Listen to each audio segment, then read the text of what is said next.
Leaves are forged with special tooling under the air hammer.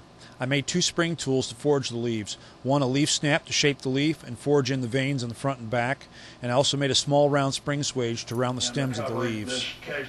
The leaves began as 1/8-inch thick sheet metal blanks with a wide flat stem. They were laser cut so they have nice smooth edges that do not need grinding or deburring. They're ready to forge when they're heated to a red or orange heat. The spring handle of the swages keeps the dies aligned and makes them easier to handle during work. The veining snap dies are made from molybdenum alloy steel for hardness and long wear. Yeah, absolutely. I just wanted to add that we're not speculating when we say I use a coal forge for everything in my shop. The coal forge is much cheaper to operate because it uses less heat energy than gas forges. However, the smith must be careful when using the coal forge for leaf forging. Careful not to lose track of any leaves in the fire or they'll be burned and lost. I will lose 6 leaves to burning after losing sight of them in the fire during this job. Alex Jones.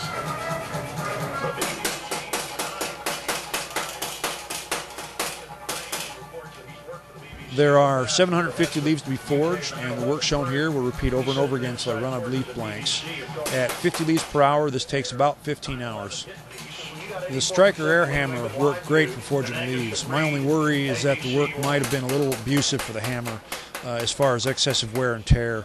The blows struck on the stem swage are hard metal to hard metal after the stem is rounded, and the veining snap is pretty jarring work also for all hammer strikes that occur after the leaf has been formed are again hard metal to hard metal. But despite my concerns, the air hammer made fast work out of forging leaves, and the air hammer made it tremendously easy to forge the special swages and tooling that I needed for this work. Sweaty hands and humidity have caused rust to appear on the oily and grimy surfaces of the iron. It's hard enough to clean the bars with the vines wrapped around them, let alone with the leaves that will soon be installed.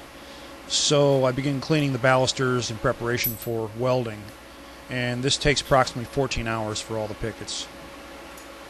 The clean pickets are clamped in a vise with the finial facing up, and the leaves are then welded at random heights on each side of the picket. Always starting with the finial in the up position helps me to keep track where each of the leaves is placed.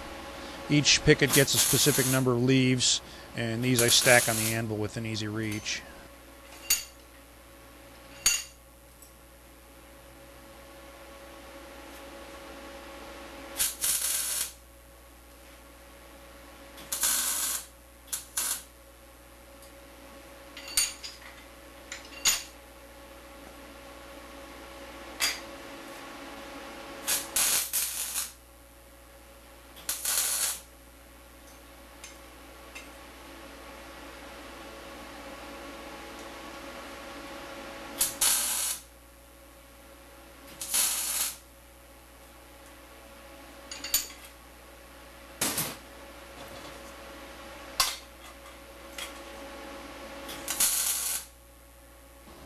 The welding has left black soot and weld spatter near the weld joint.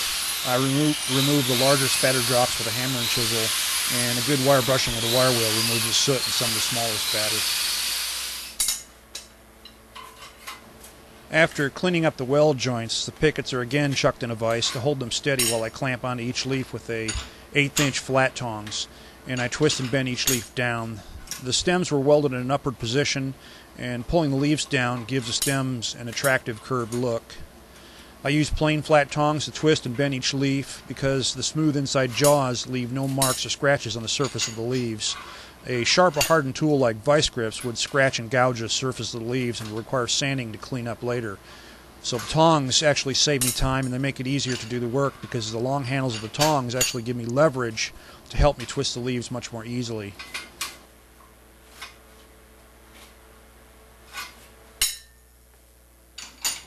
After twisting the leaves, I use a hammer to tighten them and position them close to the central baluster. It only takes a couple of light blows of the hammer to bend them, and then they're ready for final cleaning.